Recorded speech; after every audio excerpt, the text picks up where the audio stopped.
Kitab Mazmur pasal 92, Mazmur 92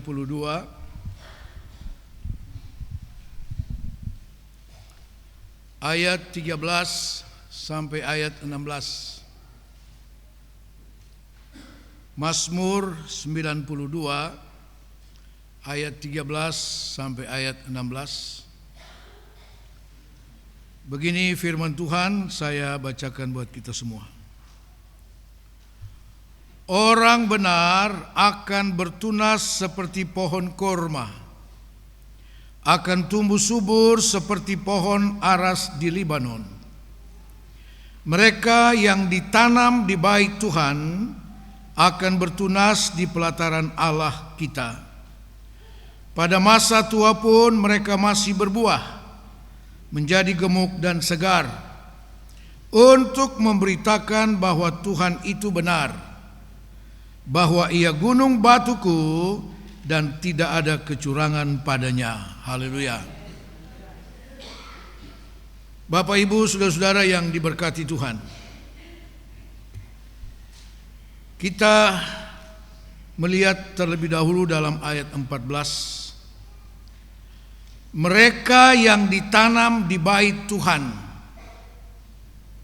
akan bertunas di pelataran Allah kita, dan seterusnya. Bait Tuhan di sini berbicara tentang persekutuan dengan Tuhan. Ya, persekutuan dengan Tuhan. Jadi mereka yang ditanam di dalam bait Tuhan adalah mereka yang ditanam di dalam persekutuan dengan Tuhan. Katakan amin.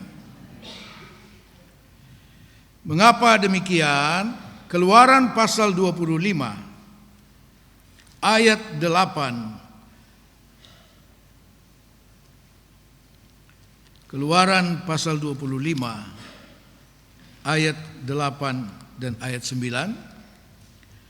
Dan mereka harus membuat tempat kudus bagiku, supaya aku akan diam di tengah-tengah mereka, menurut segala apa yang kutunjukkan kepadamu, sebagai contoh kemah suci dan sebagai contoh segala perabotannya. Demikianlah harus kamu membuatnya. Untuk pertama kali Tuhan memberitahu kepada Musa, memerintahkan kepada Musa untuk membangun kemah sembayang, rumah Tuhan. Tujuannya apa? Supaya aku diam di antara kamu, supaya Tuhan berdiam di antara bangsa Israel, di antara umat Tuhan. Artinya Tuhan ingin ada persekutuan umat Tuhan dengan Tuhan. Ada hubungan yang erat, ada persekutuan dengan Tuhan. Ini tujuan awal Allah memerintahkan Musa dan bangsa Israel membangun kemah sembayang yang kemudian kita kenal sebagai rumah Tuhan, bait Allah. Sama. Ya. Jadi mereka yang ditanam di rumah Tuhan, ya, adalah mereka yang ditanam di dalam persekutuan dengan Tuhan. Haleluya. Hanya ada dua pilihan. Saudara mau ditanam di mana? Mau ditanam di rumah Tuhan dalam persekutuan dengan Tuhan, atau ditanam di dunia? Hanya itu pilihannya. Kita tidak bisa dua kaki, satu di dunia, satu di dalam Tuhan. Tidak bisa seperti itu. Nah, karena itu mari kita lihat apa yang firman Tuhan katakan tentang dunia ini, ya. Supaya kita dengan sungguh-sungguh dapat menetapkan dalam hati, jiwa, roh, pikiran kita, saya mau tertanam di dalam Tuhan. Ya. Apa yang firman Tuhan katakan tentang dunia ini? Yakobus pasal 4 ayat 4.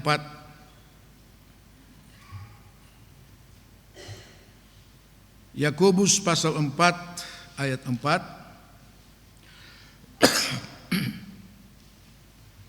Hai kamu orang-orang yang tidak setia, tidakkah kamu tahu bahwa persahabatan dengan dunia adalah permusuhan dengan Allah? Jadi barang siapa hendak menjadi sahabat dunia ini, ia menjadikan dirinya musuh Allah. Kata bersahabat di sana dapat kita artikan bersekutu dengan dunia, menjadi musuh dari Allah. Mengapa seperti itu? 1 Yohanes pasal yang kedua, 1 Yohanes pasal 2 ayat 15 sampai 17. Janganlah kamu mengasihi dunia ini. Saudara, kata mengasihi di sini artinya memberi harga tinggi. Ya. Memberi harga tinggi kepada dunia. Janganlah kamu mengasihi dunia ini dan apa yang ada di dalamnya. Jikalau orang mengasihi dunia, maka kasih akan Bapa tidak ada di dalam orang itu. Sebab semua yang ada di dalam dunia, yaitu keinginan daging dan keinginan mata serta keangkuhan hidup, bukanlah berasal dari Bapa, melainkan dari dunia. Dan dunia ini sedang lenyap dengan keinginannya, tetapi orang yang melakukan kehendak Allah tetap hidup selama-lamanya. Haleluya. Itu yang Alkitab katakan, firman Tuhan katakan tentang dunia ini. Ya. Tadi saya katakan hanya ada 2 pilihan, kita mau ditanam di mana? Di dunia ini, firman Tuhan memberi kita jawaban. Dunia sedang lenyap dengan segala keinginannya. Ya. Tetapi kita semua yang ada pagi hari ini adalah orang-orang yang tertanam di dalam rumah Tuhan, ya. Yang ditanam di dalam persekutuan yang kuat dengan Tuhan, yang tidak tergoyahkan dengan apapun. Kita ditanam di dalam persekutuan dengan Tuhan. Saudara-saudara yang dikasihi Tuhan, apa arti rumah Tuhan bagi seorang Daud? Daud adalah contoh orang yang ditanam di rumah Tuhan, yang ditanam di dalam persekutuan dengan Tuhan. Dan Daud sudah mengalami, saudara, ditanam di dalam persekutuan dengan Tuhan sejak dari dia remaja. Bahkan mungkin sejak sekolah minggu. Ya. Dia bertumbuh di dalam persekutuan dengan Tuhan. Dia ditanam di dalam rumah Tuhan, di dalam persekutuan dengan Tuhan. Dia sudah membangun hidup persekutuan dengan Tuhan begitu rupa, sudah. Sehingga Daud adalah orang yang sangat dekat hubungannya dengan Tuhan. Ini contoh orang yang ditanam di dalam rumah Tuhan. Ya. Nah, saudara-saudara, karena itu mari kita lihat apa arti rumah Tuhan bagi seorang Daud. Yang pertama, Mazmur 27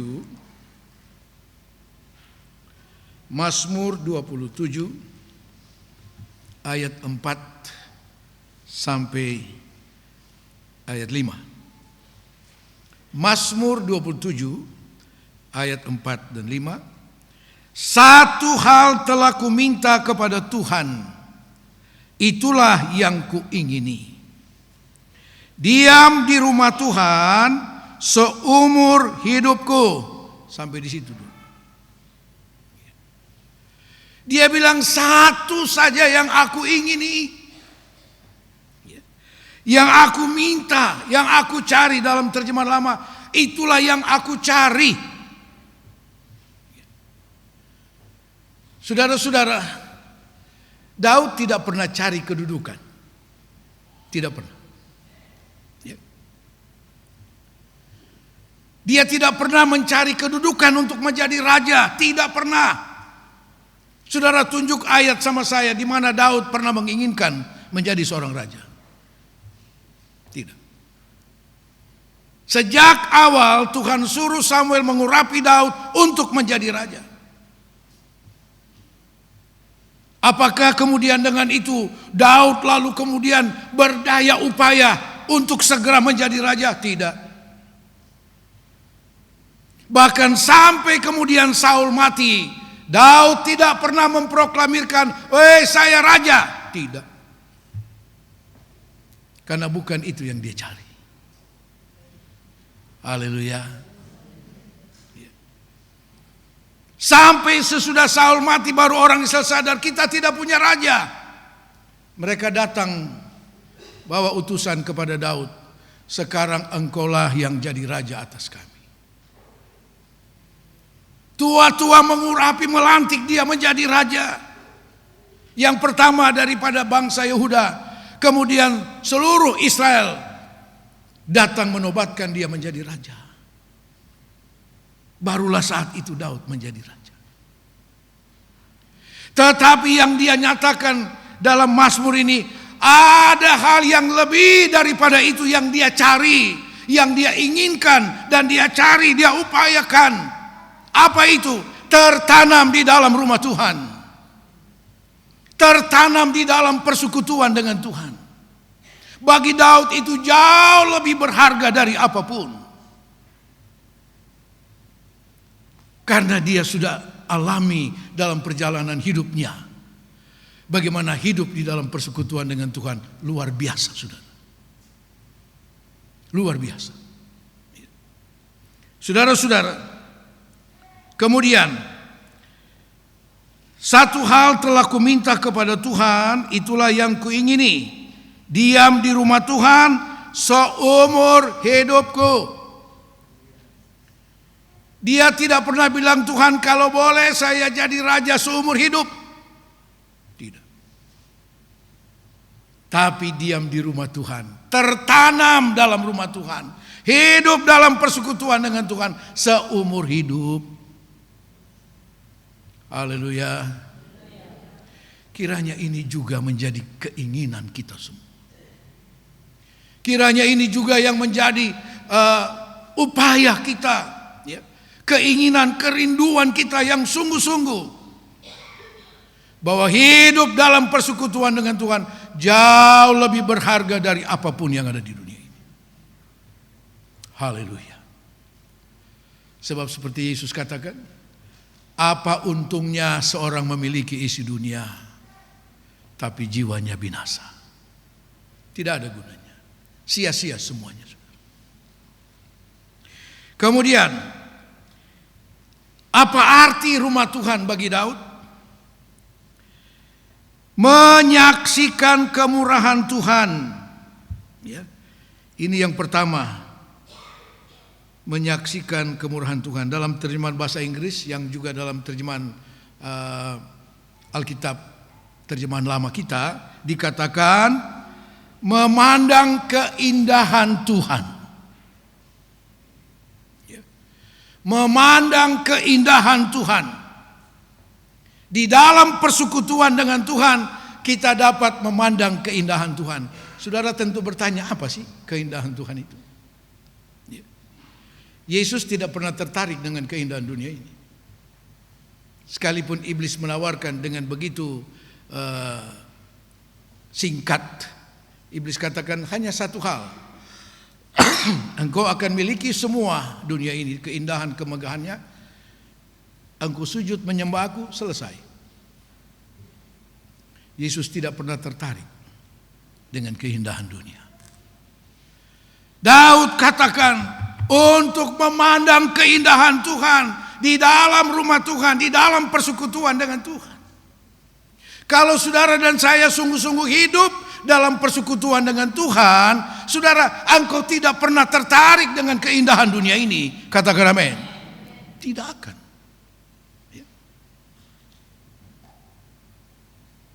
Apa itu keindahan Tuhan? Ketika engkau bisa hidup dalam damai sejahtera, itu bagian dari keindahan Tuhan. Damai sejahtera yang dunia tidak bisa berikan, saudara, tidak bisa. Sebab dalam situasi dan kondisi apapun, kita tetap menikmati damai sejahtera dari Tuhan. Haleluya. Itu antara lain keindahan Tuhan. Lalu kita dapati itu di mana? Di dalam persekutuan dengan Tuhan. Tertanam di dalam rumah Tuhan. Maka tidak heran kalau Daud katakan, itu yang aku inginkan. Diam di rumah Tuhan seumur hidupku. Tidak ada hari tanpa di dalam persekutuan dengan Tuhan. Karena di sana ada keindahan dari Tuhan. Haleluya. Saudara-saudara, kurang indahkah istana Daud untuk ukuran zaman itu? Ya. Kurang indahkah itu? Kurang baguskah itu? Tapi bagi Daud, hidup dalam persekutuan dengan Tuhan jauh lebih indah dari semua. Haleluya. Ya. Manusia berusaha menampilkan yang terindah dari hidupnya dengan memiliki segala hal yang bersifat materi. Kalau kita masih punya keinginan seperti itu, kita harus malu dengan seorang Daud yang kaya raya, punya segalanya. Tapi dia katakan lebih baik diam di rumah Tuhan seumur hidup. Haleluya. Banyak keindahan Tuhan dalam hidup saudara dan saya. Ketika engkau diselamatkan Tuhan, itu bagian keindahan dari Tuhan. Sebab keselamatan itu engkau tidak bisa peroleh dari dunia ini. Tidak bisa dibayar dengan apapun, saudara. Itu keindahan Tuhan buat kita. Dan kita akan menikmati, melihat, merasakan keindahan Tuhan ketika kita ada dalam persekutuan dengan Tuhan. Haleluya.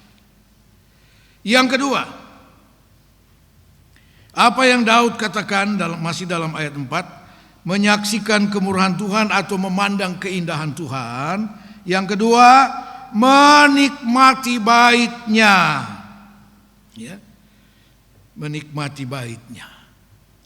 Dalam terjemahan bahasa Inggris dan bahasa Indonesia terjemahan lama, itu kalimat dikatakan menyelidiki Tuhan dalam baitnya. Ya. Mencari tahu Tuhan lebih dalam lagi. Ya. Mengetahui dia, mengenal dia lebih dalam lagi. Itu yang dimaksud. Ya. Kita hanya akan mengenal Tuhan lebih dalam dan lebih jauh lagi ketika kita ada dalam persekutuan dengan Tuhan. Baru kita bisa dapat menikmati Tuhan dalam hidup kita. Saudara-saudara, orang Kristen yang begitu gampang disesatkan adalah mereka yang sebenarnya tidak mengenal Tuhan dengan benar. Datang ibadah sekedar formalitas, yang penting sudah ibadah. Karena ini hari Minggu, saya harus pergi ibadah. Bukan seperti itu. Ada kerinduan untuk mengenal Tuhan lebih dalam lagi. Kita harus bertumbuh dalam pengenalan yang benar kepada Tuhan Yesus Kristus. Kalau kita bertumbuh dalam pengenalan kepada Tuhan, artinya kita juga berakar di dalam Dia. Dan saudara tidak gampang diterpa, diombang-ambingkan dengan segala macam pengajaran sesat pada hari-hari ini. Tidak akan gampang. Ya. Untuk mempelajari Dia. Ya. Saudara, ikut Tuhan adalah proses untuk mengenal Tuhan. Itu suatu proses untuk mengenal Tuhan, untuk belajar tentang Dia, belajar lebih dalam lagi. Dari mana kita belajar? Firman Tuhan.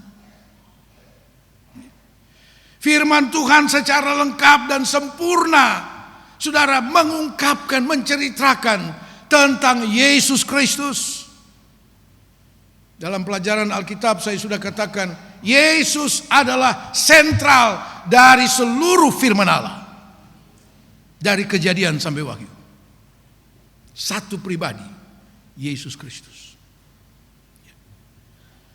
Karena itu kita harus selalu berusaha untuk dan punya kerinduan, keinginan untuk belajar Dia, menyelidiki Dia lebih dalam lagi.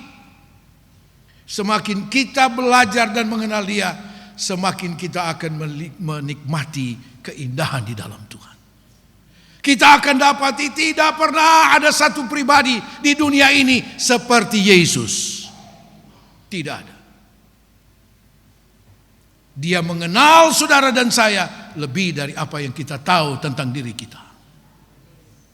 Haleluya. Tidak ada pribadi seperti itu. Karena itu mari selalu ada kerinduan dalam hati kita. Saya mau mengenal Dia. Melalui apa? Firman Tuhan. Firman Tuhan. Oh, banyak tawaran-tawaran melalui media sosial tentang pengetahuan-pengetahuan yang namanya dari firman Tuhan. Saudara-saudara, tetapi mari kita berpegang kepada apa yang ada pada kita.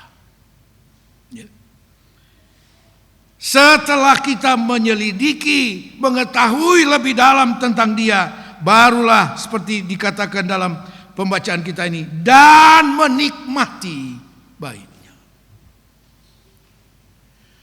Saudara tidak dapat menikmati dengan benar tentang Yesus kalau kita tidak mengenal Dia dengan benar. Saudara mendengar tentang satu pribadi, orang menceritakan, waduh orang itu luar biasa begini dan begitu, luar biasa. Saudara, tidakkah ada satu keinginan, kapan saya bisa ketemu orang itu? Ya. Saudara, dan ketika kita mulai berdialog, baru kita mulai tahu, oh ternyata pribadi orang ini seperti ini. Sungguh satu hubungan yang menikmati, saudara, dapat dinikmati. Begitu juga hubungan kita dengan Tuhan. Semakin dalam kita mengenal Dia, semakin kita mengerti pribadi daripada Yesus Kristus. Haleluya, puji Tuhan. Saudara-saudara, Yeremia pasal 15 ayat 16.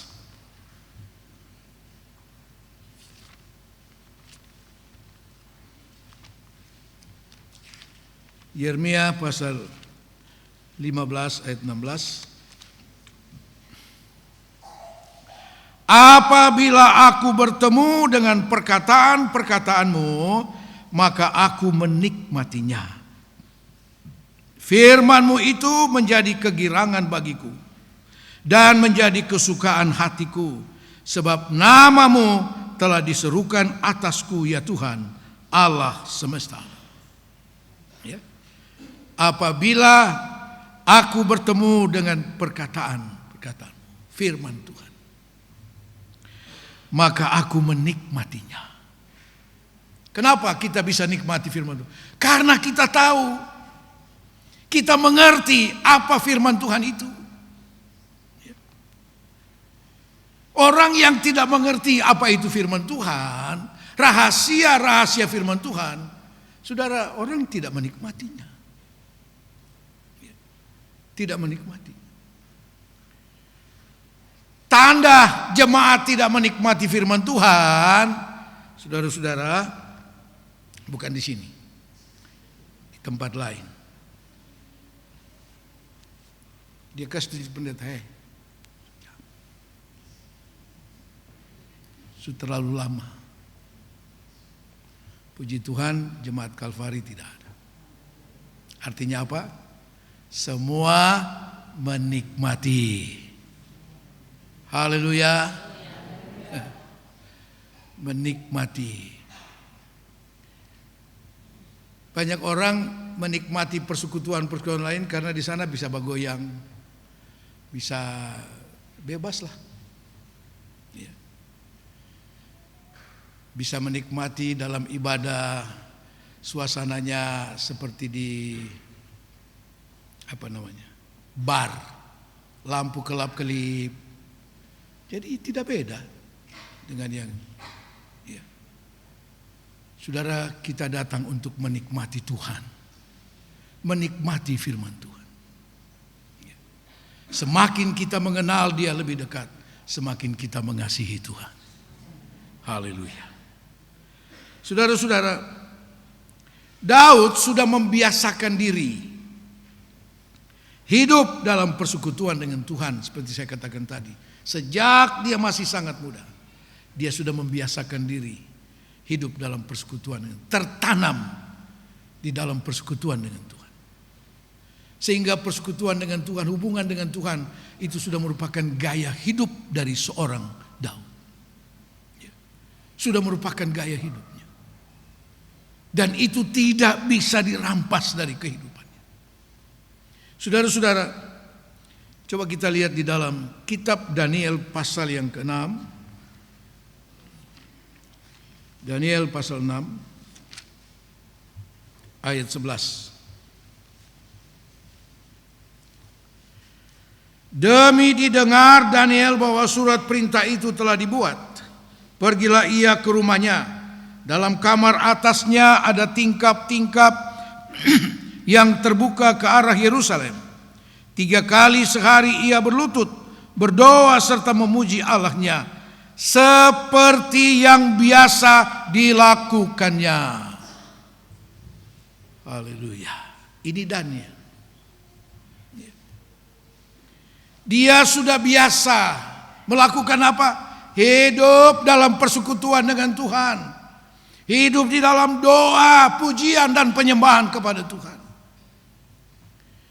Dan saudara, dia tidak bisa diancam dengan apapun untuk meninggalkan kebiasaan itu.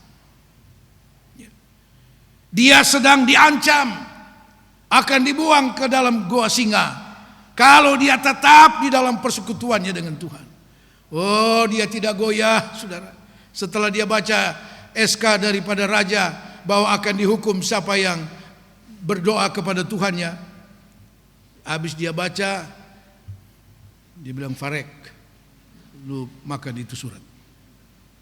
Dia masuk kamarnya dengan jendela yang terbuka ke arah Yerusalem. 3 kali sehari dia berdoa, memuji Tuhan.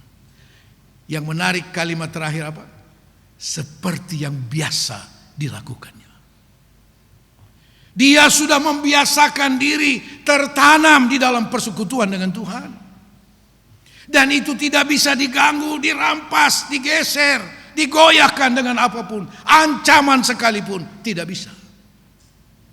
Haleluya. Daniel tidak takut dengan ancaman apa. Karena dia mengerti apa artinya hidup dalam persekutuan dengan Tuhan. Dia mengerti apa artinya. Dia sudah melewati banyak hal. Kiranya kita mempunyai pengalaman-pengalaman rohani yang dalam di dalam persekutuan kita dengan Tuhan. Sehingga situasi dan kondisi apapun yang mungkin datang kemudian dalam hidup kita tidak akan menggoyahkan hati, jiwa, roh kita untuk tetap ditanam di dalam persekutuan dengan Tuhan.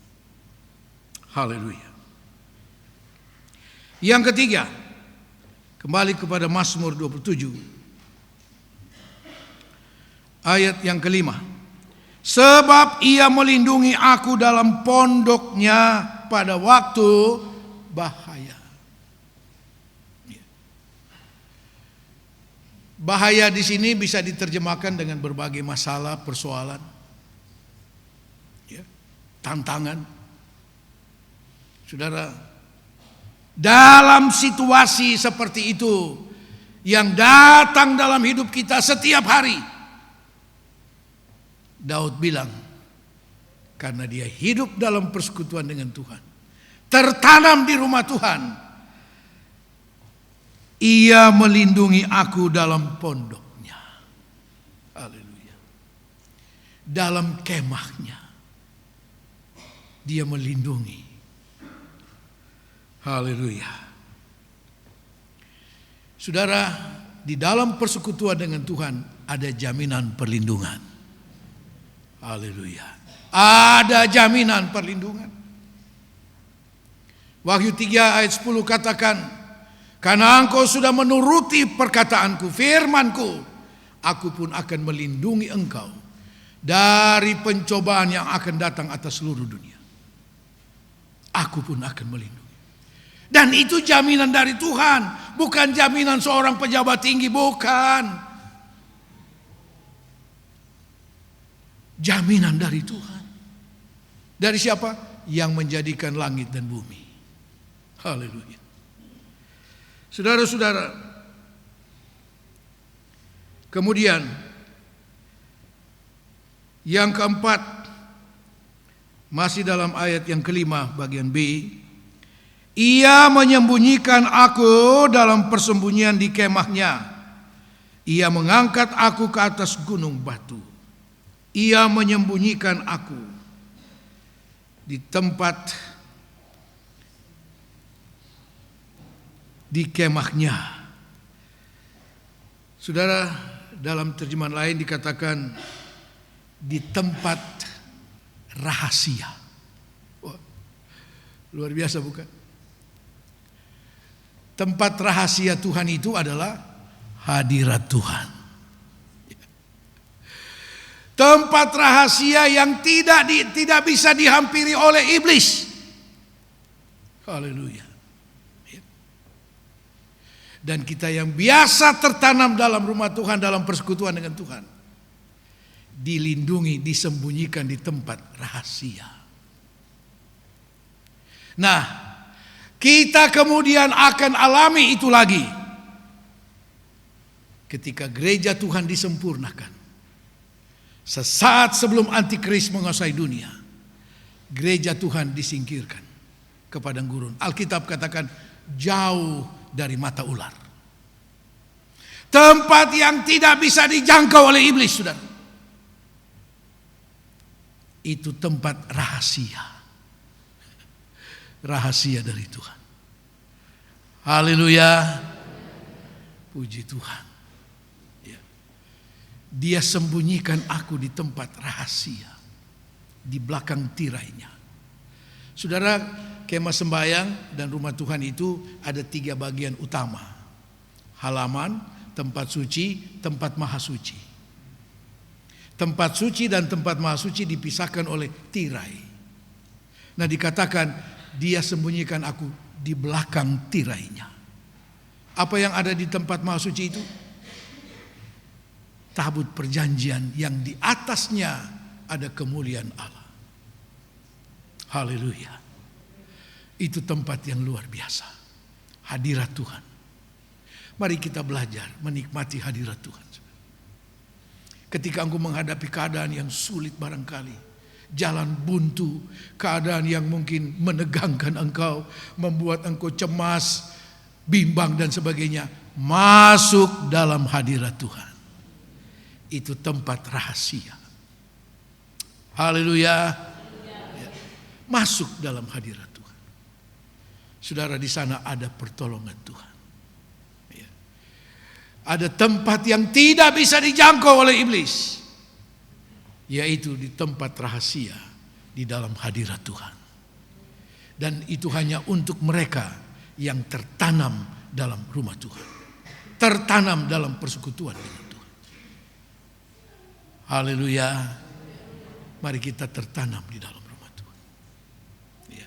Jangan tertanam kepada hal-hal duniawi. Ya. Jangan.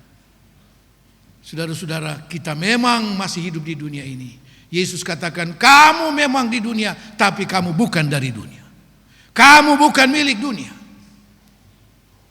tapi kamu adalah milik Allah. Tuhan Yesus memberkati.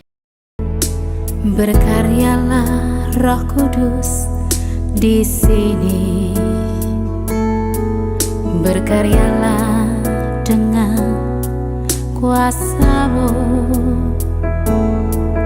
Berkaryalah Roh Kudus di sini. Berkaryalah dengan kuasa-Mu.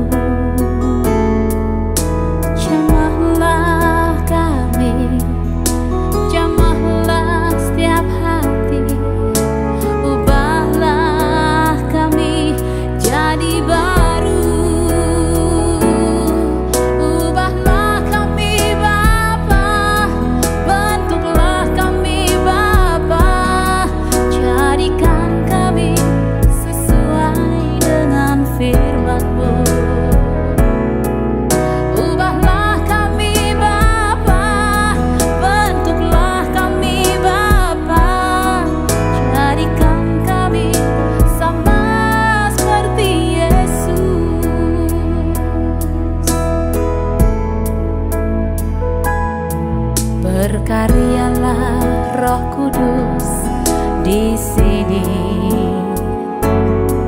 Berkaryalah dengan kuasa-Mu. Berkaryalah Roh Kudus di sini. Berkaryalah dengan kuasa-Mu.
Bentuklah kami Bapa, jadikan kami sesuai dengan firman-Mu.